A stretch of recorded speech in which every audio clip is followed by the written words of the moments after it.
Hello everyone, hope you're doing well. It's time for an extras video from the first dev server. And to be honest, this dev server doesn't have a lot of bugs in it, at least from what I can find. And yeah, I thought we'd just go through some of the other additions they've done. Now, this is a bug, and I wanted to use it as a visual representation of how stuff on the dev server isn't always what it's supposed to be. So the AMX10RC has unfortunately got a bit thick, so yeah, just always watch out for funny bugs. Now, let's talk about some new changes that they're doing which are outside of the new vehicles. The first one is the player profile. They have decided to add some more stuff to it where you can actually edit this central area. So instead of putting in your favorite mode, you can actually add other things to it instead. So you have the battle hardened, and then this kind of tells you like your PvP rating or, you know, PvE rating, whatever it is over the time period while you've been playing. You have the atomic ace, where you can kind of show how many nuclear strikes you've carried out, or the peacemaker, how many you've actually stopped, which is kind of interesting. The only problem is that it only goes into the central tab, which sucks because of the simple fact that it would have been much better if you could actually put some here, or maybe here. Which would be quite fun. Talking about aerialistic battles, they've actually changed quite a few ways that aerialistic and air arcade works. So first of all, tickets for ground vehicles are deducted from the team only if the vehicle is destroyed by a player. So if a ground vehicle is destroyed by a bot, so therefore like an AI flying around, victory points are not deducted. So now in aerialistic and air arcade, you can no longer basically die to or no longer lose a battle to the bots ground pounding and taking out everything. So if you are a person who is cognizant of that and used to go after like the AI planes after the initial battle has happened, now there's less used to, and you should maybe focus on other areas to try and put ticket pressure on the enemy. Also, AI attackers that appear 4 minutes into the session now prefer to attack tanks, leaving easier targets for players, rather than attacking everything indiscriminately as before, which is what they were doing. And then also the death of an AI attacker now takes away victory points only if it was destroyed by a player. So death by anti-aircraft guns, crashing into the ground, or being shot down by a bot does not affect victory points anymore. So now in aerialistic and air arcade, it's all on you now, the player, to influence the battle instead of the AI stuff. So this, at least in my opinion, is a pretty positive change. Another very positive change is they have continued adding new modules to several vehicles that are being added to the game or have just been around for a while. So the first one is the Strela 10M. This is actually getting added to a ton of tech trees. It's getting added to Germany. It's obviously already in Russia. I think it's going into Italy and somebody else, if I remember. Like, it's just getting spread around all over the place. Oh, it's going to Britain because of the Indians. So they've added the FCS, they've added like the power system, and also just updated what the missiles look like in there, which is really cool.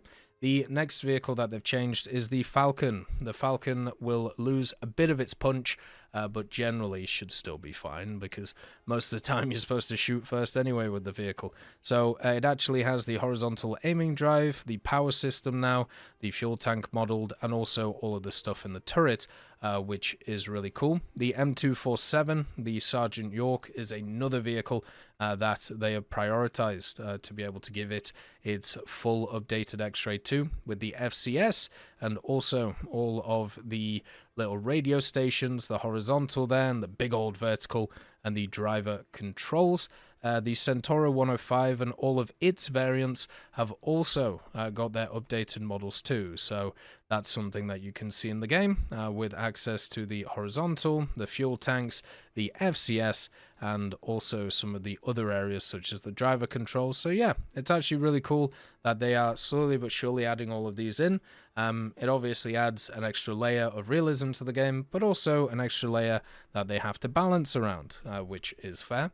There was a vehicle that kind of went under the radar last update that was added, and I don't really see any buzz about it, which is kind of sad because it's a pretty fun one, and that is the Object 140. They've added a new feature to the Object 140, so, you know, people can enjoy it, and it's the shell ejection that you find on a lot of Russian vehicles.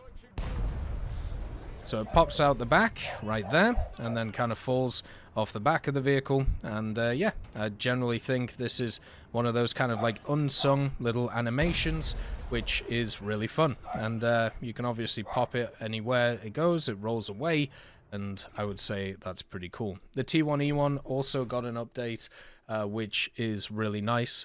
They've actually been doing this with the M6s, and now I suppose they're doing it with the T1E1 too. They've made it all volumetric, so just the standard T1E1 that's grouped with the M6, you can see here that the vehicle is fully volumetric on its hull and also its turret. So whoever's been working on that has made it their life's goal to make sure that it's fully volumetric on its armor, and therefore it should work correctly compared to many other things.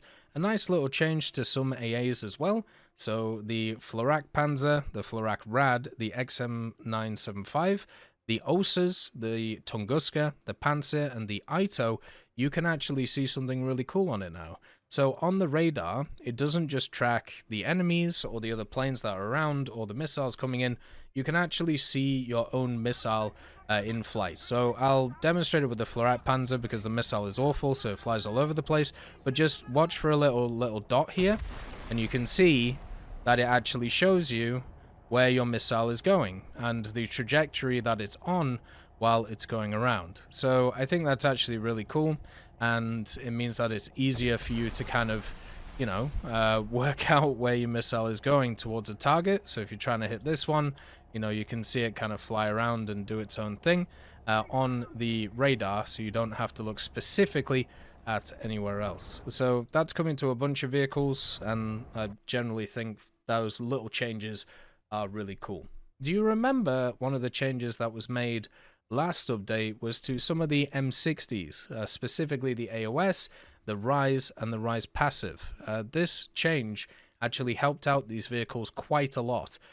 What it did is it buffed their reverse, so therefore if you were in a battle, you could get out of there, reset, and go again.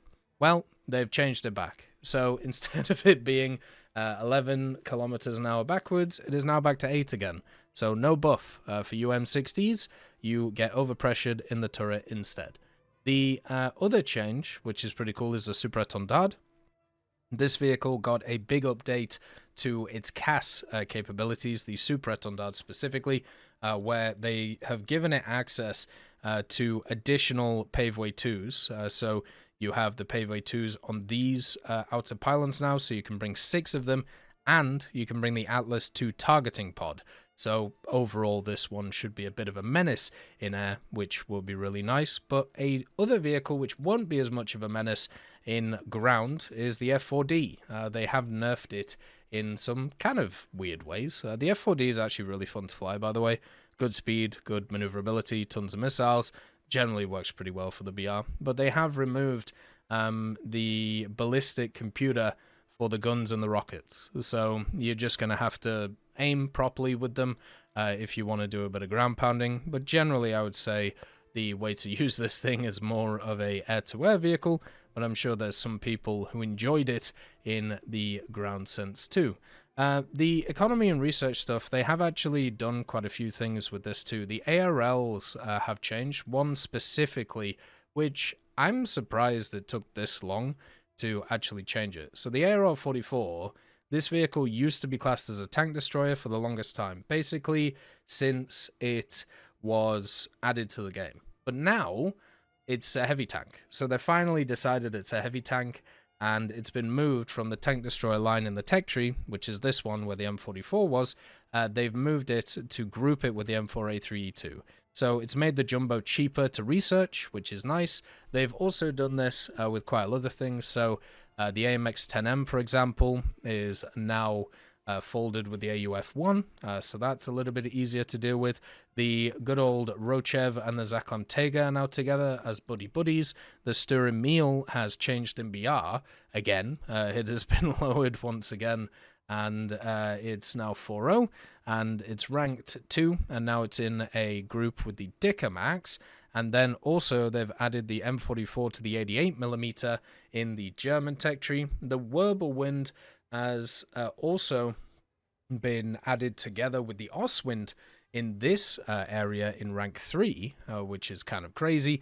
And also the Ostwind has been changed from rank 4 to rank 3. So you still now have a huge gap between these areas. So technically the Ostwind 2 has lost a little bit of its research capability, but a lot of these other vehicles have got way easier to research, which is pretty nice. They've also customized some more of the gun sight settings. Now what you can actually do with the gun ready stuff is you can fully customize the reload indicator settings, and also you can change the thickness of the sight lines, and text fonts can now be adjusted, which I think in general is pretty nice. Before you weren't able to actually do this, and all you could do is kind of have it on or have it off. So you can actually have the ready indicator on and off, the reload indicator on and off, so you can pick which one that you want in general, and then obviously move it around, which is really cool too. And the last bit is about basically suspending or banning people for, once again, unfair play. So as they've added in this new feature in the profile, the Atomic Ace and Peacemaker thing specifically, a separate mechanic for punishing an attack on an allied nuclear-armed aircraft has been added.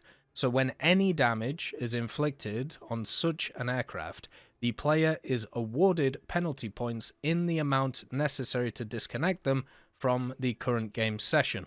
So the awarded penalty points will not only lead to an immediate disconnection from the session, but will also be used in calculating the need for longer-term automatic bans. So if you attack somebody who is trying to drop a nuke on your allied team, and you even hit them, you'll just be disconnected from the game. Because obviously, if somebody's worked really hard to get a nuke and then they just get bonked and just get taken out, it obviously doesn't feel great for them, causes a lot of annoyance, and the only reason for somebody to do it is just to be an asshole, basically. So they're trying to negate that. Also, they've added new mechanics for interacting with the tactical map. We'll talk about that later, but basically they've made that much better, and probably created an unfortunate side effect, which is incredibly overpowered CAS, but we'll discuss that as it comes later on. And then also there is a few other changes to radar, which we'll talk about when looking at specific vehicles. So there's a lot of stuff going on in this update.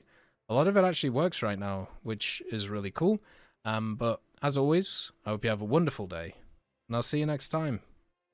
I'd just like to thank GMG Smiley, CD Beans, Chieftain Mike, EMN3 Galaxy, Tulio Pontecorvo, Brendan Quinn, Carrion Crow, Gus Irenicus, Pyman, Wartinder, Teddy, Daniel Stanton, Martinez, B. Young, Ozzy Panzer, Alan Hacker, Liam Shear, Opium Prime, Lafouche, Sem Aslan, Uncle Bean, and Derek R. for supporting the channel.